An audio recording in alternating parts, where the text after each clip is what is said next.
చతుర్భుజం ప్రసన్నవదనం ధ్యాయేత్ సర్వవిఘ్నో ప్రశాంతయే. సరస్వతి నమఃశుభ్యం వరదే కామరూపిణి విద్యారంభం కరిష్యామి సిద్ధిర్భవతు మే సదా. గురుర్బ్రహ్మ గురుర్విష్ణు గురుర్దేవో మహేశ్వర గురు సాక్షాత్ పరబ్రహ్మ తస్మై శ్రీ గురవే నమః. మేము కలిసి భగవద్గీత నుండి చిన్నది చేస్తున్నాము. మా ముగ్గురిని ఆశీర్వదించండి. నా పేరు ప్రశ్న. నా పేరు భగవద్గీత. నా పేరు జవాబు. అదేంటి ఈ పేరు పుస్తకం పేరులా ఉంది?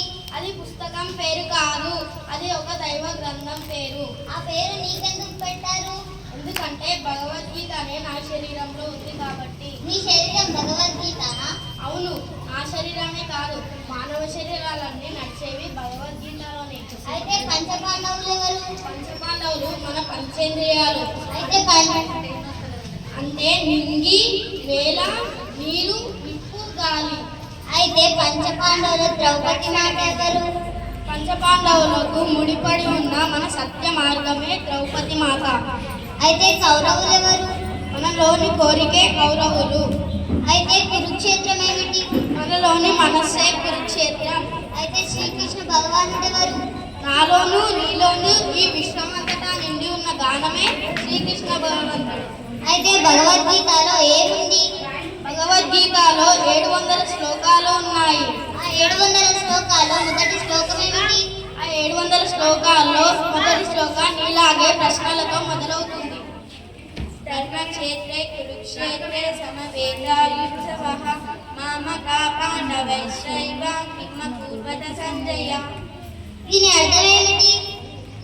ధర్మక్షేత్రమైన మన మనసులు యుద్ధం చెయ్యాలని ధర్మక్షేత్రమైన మన మనసులు యుద్ధం చెయ్యాలని ఉత్సాహంతో సమావేశమైనాయి. కోరికలు పంచేంద్రియాలు కలిసి ఈ భూమి మీదికి వచ్చి ఎలా ఉన్నావు, ఏమి చేస్తున్నావని భగవద్గీత మనందరినీ ఇలా ప్రశ్నిస్తుంది. అవునా? భగవద్గీత తెరవంగానే అలా ప్రశ్నిస్తుందా? ఈ జవాబు ఏమిటి? మిత్ర యోగేశ్వర కృష్ణ యత్ర పాఠోధనుత్తరః తత్వ శ్రీ విజయ భూతి ధ్రువ నీతిర్మతిర్మమ. దీని అర్థం ఏమిటి? ఎక్కడ జ్ఞానం నిండి ఉంటుందో, ఎక్కడ ఆ జ్ఞానం మీద గురువు చెప్పిన శిశువు వింట నడుస్తాడో అక్కడ విజయం ఉంటుంది. నీతి నియమాలతో వర్తిల్లుతాడు. మనకి భగవద్గీత ఇలా బోధిస్తుంది. మనమంతా భగవద్గీత స్వరూపులం. మనమంతా నడిచే భగవద్గీతలం. జై శ్రీకృష్ణ. జై శ్రీ జై శ్రీకృష్ణ. One more time. జై శ్రీకృష్ణ. జై శ్రీకృష్ణ. జై శ్రీకృష్ణ.